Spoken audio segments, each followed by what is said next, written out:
Here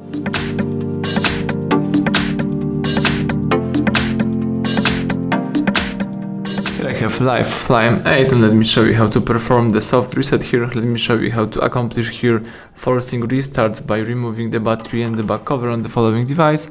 It's especially useful when your device is frozen or just hangs.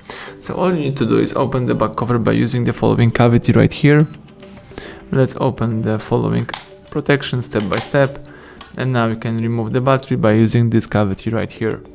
So let's do it. Let's remove the battery for about 5 to 10 seconds and then put it back in exactly the same way with the characteristic clicking, and simply press power key to switch on the LYF Flame.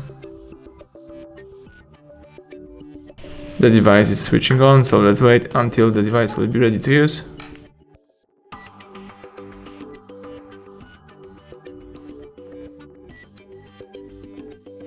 Excellent, now you can unlock the screen and start using your device. So thank you for watching, please subscribe our channel and leave thumbs up under the video.